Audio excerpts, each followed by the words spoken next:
자, 레이디 퍼스트 할래요? 우리 지원님 먼저 할래요? 자, 이게 먼저 할까요, 그러면? 네, 박수 한번 쳐주시고.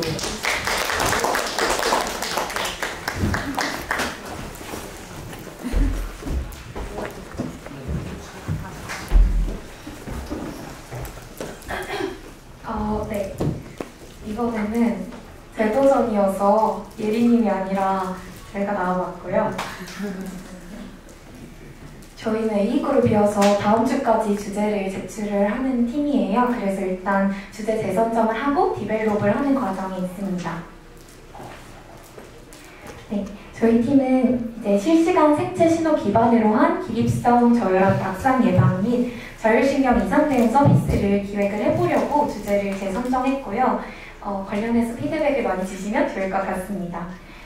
일단 기립성 저혈압은 다들 알고 계시겠지만 앉아있거나 누워있다가 갑자기 일어날 때 혈압이 급격히 떨어지면서 자율신경계가 적절히 반응하지 못해서 어지럼증이나 심한 경우에 실신까지 발생할 수 있는 증상입니다.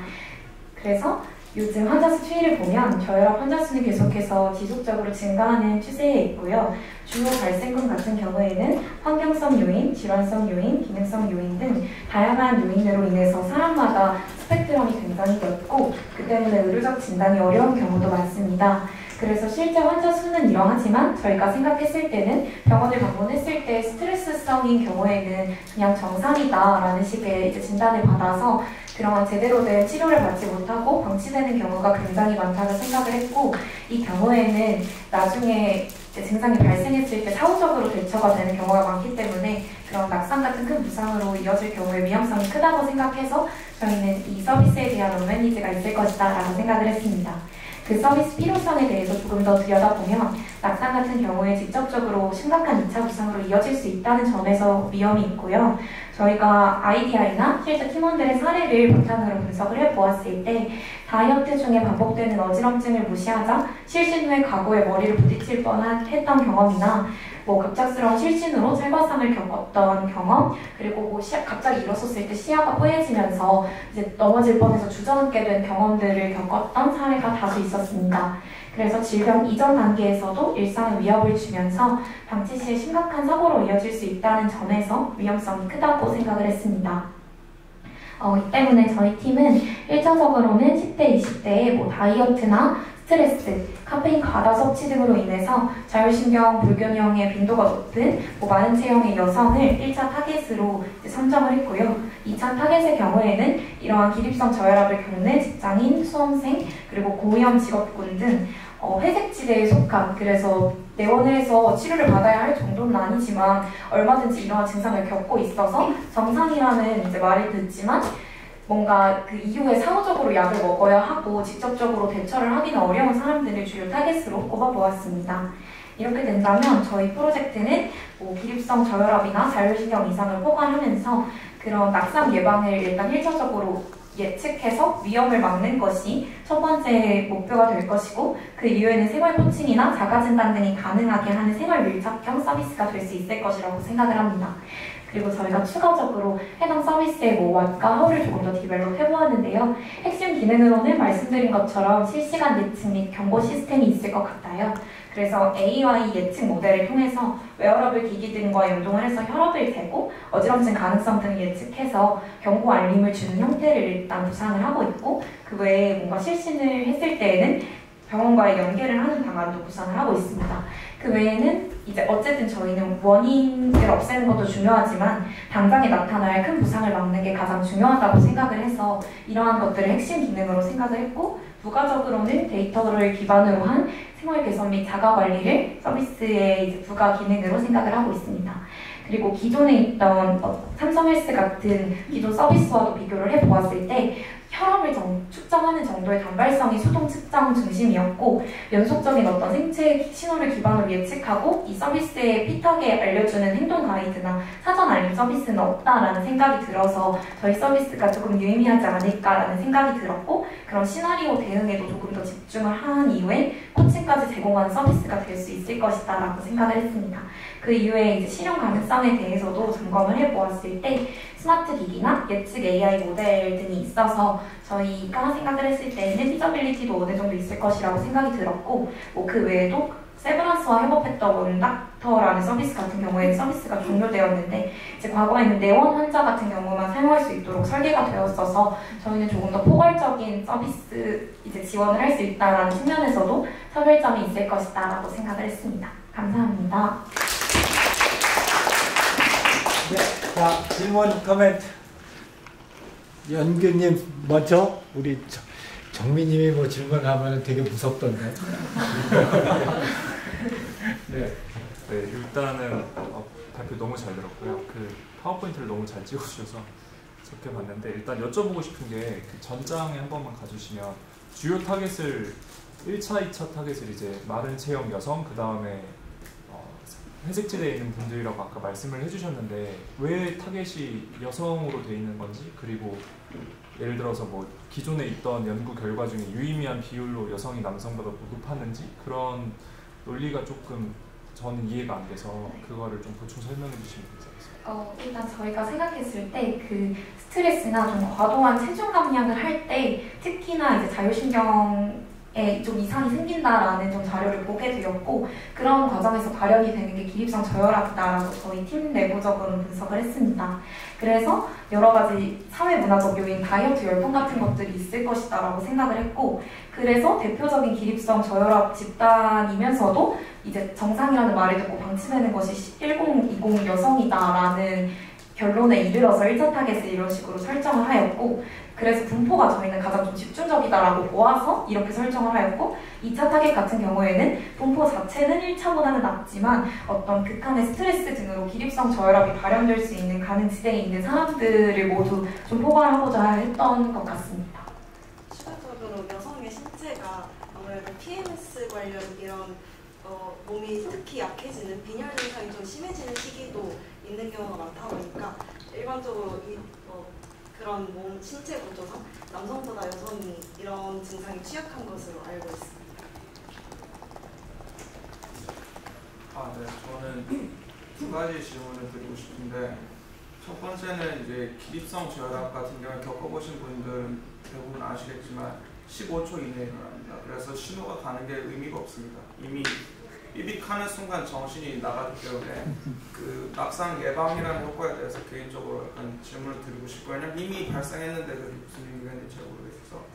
두 번째는 결국에 이제 기립성 저혈압을 해결하려면은 이제 뭐 저희가 아는 이론적인 이야기죠. 그러니까 물을 많이 주기적으로 섭취를 하고 수면을 충분히 취하고 스트레스 뭐 명상하시고 이런 아름다운 얘기들 하게 되는데 그런 것들은 사실 대부분의 스트레스 관리 디지털 헬스케어에서 처리하고 있는 부분이라 이게 요약하면 이게 핀포인트로 공략이 가능한지에 대한 질문이 첫 번째 질문이고 두 번째는 이것이 핀포인트로 공략할 가치가 있는가가 두 번째 질문인데 이 두 가지에 대한 답변을 부탁드리겠습니다.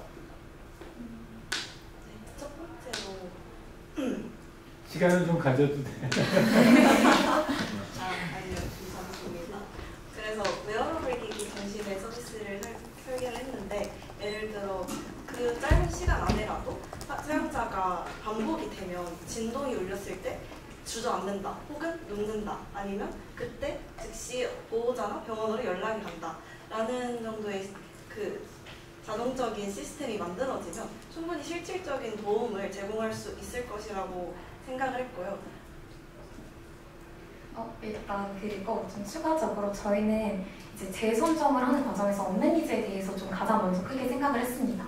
그래서 이제 말씀해 주신 대로 저희 중에서도 병원에 내원을 한 팀원도 있었고 실제로 이제 실신을 해서 과거에 머리를 부딪힐 뻔한 그런 경험을 가진 사례도 저희가 듣게 되면서 뭔가 좀 일어날 때 약간 자각하지 못하고 일어나게 되는 경우 그리고 말씀하신 것처럼 그런 15초 내에 실신까지로는 이어지지 않더라도 그런 어지럼증을 자주 겪고 있어서 이제 뭔가 일상생활에 불편을 겪게 되고 그래서 일어날 때 주의가 필요한데 뭔가 정확히 내가 그 병명으로 진단을 받은 게 아니다 보니까 그런 면에 있어서 조금 조심하지 못하고 부주의한 경우들도 많이 발생을 한다고 생각을 했고 그런 점들이 저희는 회색지대에 놓인 타겟들이라고 생각을 했습니다. 그래서 그러한 타겟들에게는 뭔가 일상에서 불편함을 겪고 있을 때 이 서비스가 조금 더 그러한 가이드를 준다면 뭔가 니즈가 있지 않을까라는 생각에서 일단 시행을 하게 되었고, 피저빌리티 차원에서는 그 말씀해주신 부분들을 조금 더 점검을 해서 뭔가 실질적으로 그것이 너무 단기간에 일어나서 이 알림을 주는 게 정말 무의미한가에 대해서는 저희 팀 내부적으로 조금 더 따져보아야 할 피드백인 것 같습니다. 민재님. 사실 완벽하게 부모님이랑 비슷한 의견을 얘기하려고 했는데 하나 또 궁금한 게 일어나기 직전에 전조 증상이 있는 건가요, 이게? 옛날에 되게 확실하게? 어지럽고 갑자기 눈앞이 하얘지면서 아 이거 죽을 것 같다라는 그러니까 일어나기 전에. 네 그러니까 일어나기 직전에 나서 생기는 거잖아요. 근데 저기 그 알림을 줄 때 지금 일어나시면은 어지럽습니다라고 알림 준다 하시지 않나요? 네네. 지금 일어나면 이제 패턴이 있기 때문에 네. 보통 너무 장시간 앉아있다가 일어난다든가 아니면 충분히 수분 섭취가 이루어지지 않은 상태라든가 그런 조건이 갖추어졌을 때 보통 사람에 따라서 발현을 하는 경우가 좀 조건이 좀 카테고라이징 되기 때문에 그런 것들을 종합적으로 이런 웨어러블 기기 같은 걸 통해서 측정을 해서 이때 일어나면 어지러워질 가능성이 높다라는 식으로 경고를 주는 식으로 예상을 했습니다. 그러면 제가 질문 드리고 싶은 거는 이게 갑자기 일어날 때 급격히 떨어지는 현상이잖아요. 어쨌든 갑자기 일어난다면 그 되게 급박한 상황에서 빠르게 이제 급하게 일어난다는 건데 그때 과연 이 알림을 볼 수 있는지도 의문이고 이걸 뜬다고 해서 내가 급한 일이 있는데 천천히 일어나게 될까도 의문이어서 사실 이 프로젝트 효과성 자체에 대해서 정민님이랑 똑같은 의문을 현재 가지고 있고 그래서 차라리 그런 것보다는 기립성 저혈압을 위해서는 그냥 평소에 운동을 더 많이 시키고 말씀 주신 것처럼 그냥 물을 더 많이 마시게 하고 뭐 하체 운동을 더 시키고 이런 것들이 훨씬 더 효과적이죠. 그것은 이제 장기적으로 물론 그 운동들이 효과가 있겠지만 일단 기본적으로 한 1초 만에 일어날 걸 5초 만에 일어나는 것만으로 조금 예방이 된다면 저는 충분히 가능성이 있지 않을까 생각했습니다. 제가 좀 겪고 있어서도 그렇고 제 친구도 막상 일어날 때 급하게 일어나는 게 급한 일이 있어서가 아니라 그냥 성격이 급해서 일찍 일어나는 건데 그 알림을 받고 지금은 좀 천천히 움직여야지 라고 생각하고 한번 쉬고 움직이는 것만으로도 큰 도움이 될 수 있어서 그런 방면에서 도움을 줄 수 있지 않을까 생각했습니다. 그 일상이나 잠깐만 서진님.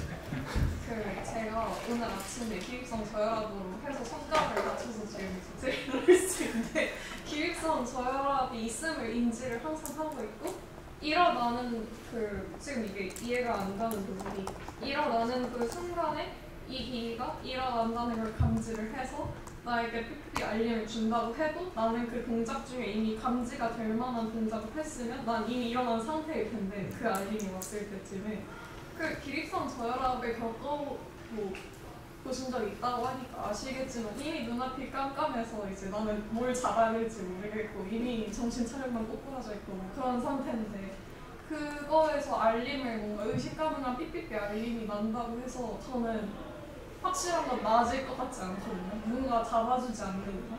그리고 두 번째로는 이게 회색지대에 놓이신 분들을 공략하신다고 했는데 기립성 저혈압이 확실히 있다는 게 인지된 어떻게 보면 말씀하신 1차 타겟인 저도 일단 이걸 살지 잘 모르겠어요. 이것만을 위해서 이 기기를. 근데 회색지대에 놓인 누군가가 이걸 살 유인이 있는지에 대해서 잘 모르겠고 굳이 따지자면 옆에서 저는 기립성 저혈압이랑 미질 신경성 실신을 처음에 이해하고 생각을 했었는데 기립성 저혈압은 더더욱 안 할 것 같거든요. 왜냐하면 기립성 저혈압을 예를 들어 자다가 일어나서 너무 장시간 자서 이제 갑자기 쓰러지거나 이런 거잖아요. 근데 그거를 뭔가 위해서 이제 대응 서비스를 구매할지에 대해서 일단 제가 1차 타겟층으로서 일단 저는 안 할 것 같다고 말씀드리죠. 자 거기까지. 나머지 사람들은 다 저희 사이트 수업 끝나고 나서 사이트에 의견을 올려주세요. 자, 수고하셨습니다. 자, 미안하지만 이 팀은 다시 한번 피보팅을 해야 됩니다. 다시 한번 피보팅을 해야 되는데 제일 큰 이유 중에 하나는 이런 낙상이라든지 기립성 저혈압이라든지 이렇게 굉장히 신속하게 그 기술적인 뒷받침이 돼줘야 되는 이러한 제품들이 되게 어려워요. 되게 어렵고 비근한 예로 그러니까 우리나라는 매해 낙상 방지를 하는 걸 목적으로 한 몇십억, 몇백억짜리 프로젝트가 매년 나오는데 지금까지 계속 낙상이 이루어지고 그렇기 때문에 이제 그 얘기는 무슨 얘기냐면 이게 현실적으로 되게 어려운 문제이고 그것 말고도 조금 더 많은 사람들을 해줄 수 있는 게 많이 있으니까 이 수업 초기에 피보팅하는 게 좋기 때문에 네. 아주 잘했어요. 근데 우리 너무 좋은 의견들을 정확하게 줬기 때문에 잘 판단할 수 있을 것 같아요. 네, 우리 두 번째 팀 박수 한번 쳐주세요. 네, 안녕하세요. 저희 조는 지난 시간에 그 어린이와 스마트 미러 이거 관련해가지고 과연 이게 진정한 수요가 있을까에 대해서 고민을 해가지고 그럼 이번에 진짜 수요가 있는 분야를 찾아보자라고 생각을 해서 이제 본 남성들의 모든 이제 향후 미래 고민이 될 수도 있고 현재도 고민이 될 수 있는 이제 탈모 디지털 헬스케어 서비스를 기획을 해봤습니다. 자, 저희가 저번에 스마트 미러라는 기술을 설명드렸을 때 상당히 조금 신선한 기술이기도 했고 괜찮은 기술이라고 생각이 들었잖아요. 그래서 저희는 그 기술을 가져가서 이제 이번에는 화장실 같은 공간에 설치를 해서 우리가 탈모를 진단받을 수도 있고 혹은 탈모 치료제를 바르거나 약을 먹고 있거나 아니면은 병원을 다니면서 이제 진단을 받았는데 이거 치료가 잘 되고 있는 건가? 라는 생각이 들 때가 많이 있어요. 물론 이제 경험담은 아닙니다. 경험담은 아닌데 그런 생각이 들 때가 있기 때문에 그런 것들을 내가 직접 휴대폰으로 촬영을 하는 것보다 그냥 일상생활 중에 자연스럽게 그거를 볼 수 있으면 어떨까 싶어가지고 이런 이제 서비스를 기획을 하게 되었고요. 그래서 저희가 이제 목표 선택, 저희가 타겟으로 선정한 지역은 탈모증 위험이 있는 집에서 스트레스를 받지 않으면 측정하고자 하는 사람들, 그리고 일상에서 지속적이고 간편하게 상태를 모니터링해 빠르게 대응하고 싶어하는 사람들, 그러니까 결국에 탈모를 걱정하는 그런 사람들이 되겠죠. 그래서 이제 솔루션 공간을 보시면은 이제 스마트 미러와 AR을 통한 두피 상태 분석기만 탈모증을 예측하고 진단하는 서비스가 있고요. 그 다음은 치료 과정 추적 분석 기반 탈모 치료 보조 서비스가 있습니다. 그러니까 이제 일상적으로 우리가 세수를 한다거나 아니 그런 거를 할 때 우리는 기본적으로 어떻게 하죠? 고개를 숙이게 되죠. 고개를 숙이면 스마트 미러에 있는 카메라가 저의 이제 머리를 보고 온 것 같아요 라고 한다거나 아니면 이제 탈모 치료를 받고 있는 사람, 예를 들어 약을 먹고 있다거나 아니면 이제 바르는 탈모약을 바르고 있는 사람이라거나 그런 사람들이 있다면 이제 이렇게 딱 세수하려고 고개를 숙였을 때 효과가 있는 것 같아요. 혹은 효과가 조금 부족한 것 같은데 의사와 좀 더 상의해 보시고 진단 다시 한번 받아보시고 이제 치료 방향성을 바꿔보시는 거 어떨까요? 라고 이렇게 제안을 해주기도 합니다. 이런 서비스를 기획을 했는데 이제 아직 서비스 초기 기획 단계이기 때문에 자세한 것까지는 아직 많이 나오지 않았고요. 네, 발표는 이상입니다. 자, 질문 거래. 우리 안 했던 사람부터 질문. 제가 알기로는 우선 발표 되게 들었고요. 제가 알기로는 미용실 같은 데 가면은 두피 이렇게 측정해주는 그런 직접적으로 물리적으로 되는 기기가 있는 걸로 알고 있는데 탈모 상태를 추적하는 데 있어서 이 스마트 미러가 하는 구체적인 역할이 뭔지가 잘 감이 안 와서 그 부분을 사실 역할면이라고 한다면은 아까 말씀하신 미용실에서 사용하는 그런 거랑 비슷하다고 볼 수 있습니다. 근데 사실 저희가 집중했던 거는 사실 탈모 하면은 여러분들 탈모의 원인이 뭐라고 생각하시나요? 보통 일반적으로 이제 우리가 스트레스라고 많이 알고 있잖아요. 첫 번째가 유전이고 두 번째가 스트레스인데 유전이라는 것도 사실 스트레스에 의해서 더 빨리 발현이 될 수도 있는 거고 아니면 유전이 없어도 그냥 스트레스 때문에 탈모가 생길 수도 있는 건데 사실 이게 탈모란 게 남이 발견해줘서 내가 탈모인 걸 아는 거는 엄청난 스트레스가 되거든요. 경험담 아니에요. 오해하지 말아주세요. 아무튼 그래가지고 사실 이거를 내가 직접 진단을 하는 게 훨씬 덜 스트레스가 심한. 왜냐면 이제 아무래도 탈모 진단을 받는 사람들이 병원에 가서 진단을 받는 비율보다 포털 사이트나 아니면 직접 자기가 검색을 해서 탈모 진단을 받는 경우가 훨씬 더 많다고 하더라고요. 그래서 저희가 그런 것들도 충분히 스트레스가 될 수 있겠구나 라고 생각해서 가정에서도 충분히 진단을 받을 수 있게 혹은 진단 보조로서 작용할 수 있게 만든 서비스가 이 서비스입니다. 자, 얘기 안 했던 사람 하면 변지현님. 네. 그래서 궁금한 건데 스마트 미러를 집에 설치한다고 하셨잖아요. 사실 한국 사회를 생각해보면 이사가 좀 잦은 편이잖아요. 그래서 이 스마트 미러의 이동성이 좀 우려돼가지고 말씀하신 대로 어린 20, 30대 남성을 생각해서 스스로 자각하게 하려면 이제 집에 미리 설치가 되어 있어야 될 텐데 타겟층이 뭐 소비자가 직접 구매하는 형식이 된다면 이 스마트 미러를 구매하기 어렵지 않을까 하는 생각이 들어서 사실 그런 부분에 있어서 저희도 고민을 아예 안 한 건 아닌데요. 그래서 생각한 게 스마트 미러를 대여해주는 식으로 이제 우리가 넷플릭스 구독하고 여러 가지 구독 서비스를 이용해서 일정 기간 동안 렌탈을 받아가지고 사용하는 그런 서비스들이 충분히 많잖아요. 대표적인 게 이제 안마의자 같은 경우도 있듯이.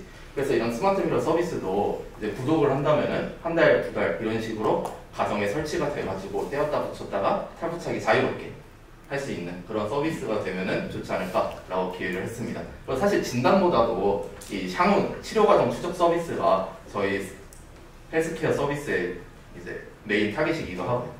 진짜 죄송한데 조금만 얘기하자면은 그 스마트 미러가 이제 집에도 물론 대여하는 것도 있지만 이제 차 같은 경우에 스마트 미러가 붙어 있는 경우가 요즘 많거든요. 그렇게 생각하면은 주 타깃층인 약간 나이가 있는 분들에게는 되게 효과적이지 않을까라는 생각 들어서 네. 감사합니다. 네, 우리 지인님. 이렇게 정말 재밌게 잘 들었고 제가 두 가지 질문을 드리고 싶은데 저희 집에도 유전상의 이유로 탈모에 신경 쓰는 두 남성분이 계시거든요. 근데 그분들께서도 사실 유전 때문에 탈모인 걸 미리 인지한 상태이지 그게 아니었으면 뭔가 이거를 굳이 고집해가지고 고치는 않을 것 같다라는 생각이 들었고 그리고 저희도 물론 타인이 너 탈모 같아라고 하면 굉장히 스트레스라고 하셨는데 저희 집에는 그 두 남성들에 대해서 그 탈모 혐한에 대해서 정확하게 분석을 하는 두 여자가 있는데 이런 거를 생각하는 1인 가정 외에는 과연 수요가 있을까라는 생각이 들었습니다. 그리고 두 번째로는 아까 조교님께서는 차에 도착을 하면 좋을 것 같다라고 하셨는데 주 타겟층이 2030 남자라면은 차가 없을 가능성도 크다라고 생각이 들었습니다. 그래서 아까 발표를 하실 때는 화장실에 미러를 설치하라고 했는데 한국에서는 화장실에서 그 샤워 공간이랑 그리고 세수하는 공간이랑 이렇게 구별이 되지 않는 경우도 있는데 그렇게 되면 카메라에 씻는 게 찍힐 가능성도 있고 뭔가 원치 않는 게 찍힐 가능성도 있다고 생각이 드는데 이런 보안성에서 조금 문제가 생기지 않을까라는 생각이 들었습니다. 일단은 첫 번째 질문에 대해서 먼저 답변을 드리자면 이제 아무래도 가족 관련된 것보다는 미용사분이나 그런 분들한테 좀 빠르시네요 라고 얘기를 듣는 게 사실 그렇게 기분이 좋은 상황은 아닌 거라고 아니다라고 생각을 해서 이제 이런 서비스를 가지고 오게 되었고요.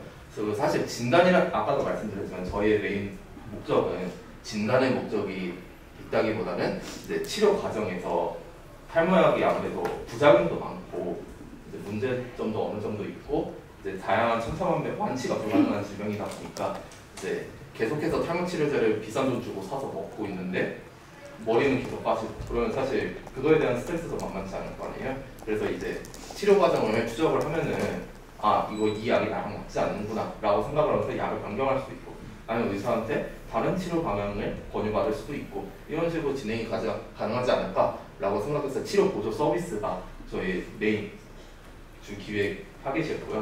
그리고 두 번째 이제 2030을 타겟으로 한다고 이제 얘기하셨는데 사실 이제 탈모라는 것은 2030에게도 이제 어찌 보면은 주 고민거리일 수 있겠지만 사실 10대부터 80대까지 탈모에 대해서 고민하지 않는 사람은 없다고 생각을 하거든요. 이제 남성이라고 한다면은 거의 그냥 전 연령층대에서 전부 다 고민을 하고 있는 문제라고 생각을 하고 또 이제 마찬가지로 여성도 제가 알기로 머리를 많이 묶는 사람의 경우 이제 어떤 탈모인지 기억에 어떤 탈모 위험이 있다라는 예전에 연구 결과를 본 적이 있는 것 같거든요. 그래서 그런 것들처럼 이제 탈모에 대한 걱정은 굉장히 성별을 가리지 않고 나이대를 가리지 않고 다양하기 때문에 이제 차나 그런 부분에 있어서도 어느 정도 괜찮지 않을까라고 생각을 하고 있습니다. 네. 혹시 질문 한 번도 안 한 사람 없어요? 우리 저기 수민님? 네. 저도 그냥 간단하게 질문을 드리고 싶었는데 시스템상으로 여쭤보고 싶은 게 있었는데 세수를 할 때 이제 인식을 한다라고 말씀을 하셨잖아요. 그런데 여성 같은 경우에는 물론 경험담은 아닙니다. 일단 저 같은 경우에는 세수를 할 때 조금 큰 헤어밴드를 착용을 하고 세수를 하다 보니까 고개를 숙이게 되면 정수리가 안 보일 가능성이 높을 것 같아요. 그래서 그런 부분에서는 어떻게 인식을 할 수 있을지, 그리고 세수를 하다가 저희가 이제 애매하게 보이면은 가이드라인을 주는 형식으로 진행이 되는지, 예를 들어서 좀 더 숙여주시기 바랍니다 라든가 그런 식으로 그 과정에서 어떻게 이루어질 것인지에 대해서도 세부적으로 고민을 하시면 좋을 것 같다고 생각을 했습니다. 항상 정수리가 보이는 게 아니다 보니까 그런 구조에 대해서 생각해 보신 게 있는지 여쭤보겠습니다. 일단 첫 번째 상황에 대해서 말씀을 드리자면 사실 저희가 남성 4명과 여성 1명으로 이루어진 조다 보니까 사실 여성에 대한 그게 많이 없다고 생각을 했어요. 그래서 일단 기본적인 타겟은 남성이다 보니까 그런 중심으로 흘러가가지고 일단 기본적으로 스마트 미러를 두 번째 질문에 대해서 답변을 드리지만 일단 기본적으로 스마트 미러를 설치할 때 이제 구매자의 이제 신체 스펙 이런 것들 카메라로 분석을 해가지고 이 구매자가 이제 일반적으로 생활을 할 때 어떻게 이제 고개를 숙이고 그런 것들을 판단하는지 이제 그거를 기반으로 진행을 하기 때문에 만약에 처음에 측정을 할 때 조금 잘 안 보이는 것 같다 싶으면 측정을 할 때 먼저 가이드라인을 제공하는 식으로 해가지고 향후에도 이런 걸 적용할 수 있게 하는 방향으로 생각을 했습니다. 네, 우리 정민님까지 하고. 네, 저는 일단은 뭐 질문 반, 피드백 반일 것 같은데 스마트 미러라는 걸 너무 집착하지 않으셨으면 좋겠어요. 적어도 이 태스크에 대해서는. 왜냐면은 탈모 진단이라는 거를 원리를 기본적으로 생각을 해보면 저는 풍성한 집안인데요. 원리 생각해보면 의사가 보면 이제 1분 만에 안다라고 하는 게 딱 두 가지인데 첫 번째는 탈모가 어떻게 분포되고 있는지를 확인을 하고 두 번째로 이렇게 손을 살짝 밀어가지고 목은 상태를 확인을 합니다. 이 두 가지가 스마트 미러와는 전혀 맞지 않는 게 스마트 미러는 일단 vertically 작동하기가 어렵고요. 정확하게 수직으로 찍을 수도 없고 디테일하게 볼 수도 없어요. 그래서 아주 인다이렉트한 접근밖에 안 되기 때문에 여기에 많지는 않는 것 같고 차라리 저는 추천드리고 싶은 게 직접적으로 돼야 돼요. 수직적으로 카메라가 머리에 딱 찍혀야지 탈모가 인식이 될 수 있기 때문에 탈모 하드웨어, 빛 같은 하드웨어에 카메라랑 이런 거 센서를 넣어서 핸드폰과 연결해가지고 빛을 이렇게 돌려서 디스퍼션을 확인해가지고 이제 디지털 헬스케어를 프로페시아 복용 주기랑 타임라인 연결해서 헬스케어를 한다. 그건 말이 되는데 일단 첫 번째로 스마트 미러는 설치할 가정 환경도 없고요. 목욕탕이랑 미용실에 설치하는 거 수치스러워서 아무도 안 할 거고요. 그런 관점에서 저는 스마트 미러라는 소재가 적어도 이제 만약에 탈모를 소재로 잡는다면 빠져야 된다고 생각합니다. 네, 수고했습니다. 박수 한번 쳐주세요. 자, 이 팀은 통과예요. 네, 이 팀은 통과인데 그 두 가지 점에서 아주 중요한 코멘트가 나왔어요.